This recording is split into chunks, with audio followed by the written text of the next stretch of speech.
సమాజంలో కుల వ్యవస్థ ఇంత ప్రబలంగా ఉండటానికి ఎట్ ది సేమ్ టైం నిమ్న జాతులు అలా ఉండటానికి కారణం బ్రాహ్మలే అనేటటువంటి ఒక మాట చాలా మంది మాట్లాడుతూ ఉన్నారు. బ్రాహ్మణులు ఏం చేస్తారు? అన్యాయం.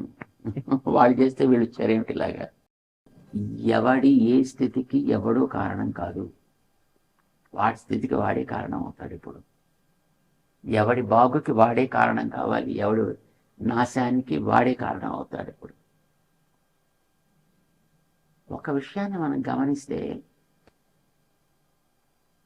సమాజంలో ఎవడికి ఏ కష్టం వచ్చినా అది తీరాలని కోరేవాడు బ్రాహ్మడే. లోకా సమస్త సుఖినో భవంతు అని రోజుకి 3 సార్లు సంధ్యావనం చేసేటప్పుడు చెప్పేవాడు కూడా ఆయనే. ఎవడు పదవిలో ఉన్నా వాళ్ళకి వెళ్ళి పాపం అన్ని రకాల క్షేమం కలగాలని ఆశించేవాడు బ్రాహ్మడే. వీడికి రాజకీయాలతో పెద్దగా ప్రమేయం ఏమి ఉండదు. వీడికి ఆ వచ్చిన వాడు ఈ పార్టీ వాడైనా, ఆ పార్టీ వాడైనా, ఈ కులం వాడైనా, ఆ కులం వాడైనా, వాడికి బాగు జరగాలి, వాడు మంచిగా ఉండాలి, వాడి పాలన బాగుండాలి, వాడి పాలన ప్రజలు సుఖంగా ఉండాలి అని వాడికి ఆశీస్సులు ఇచ్చేది మళ్ళీ ఈయనే కదా.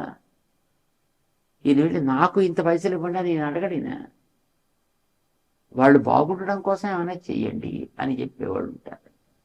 సో బ్రాహ్మడి వల్ల ఎప్పుడు ఎవడు నాశనం కాలేదండి.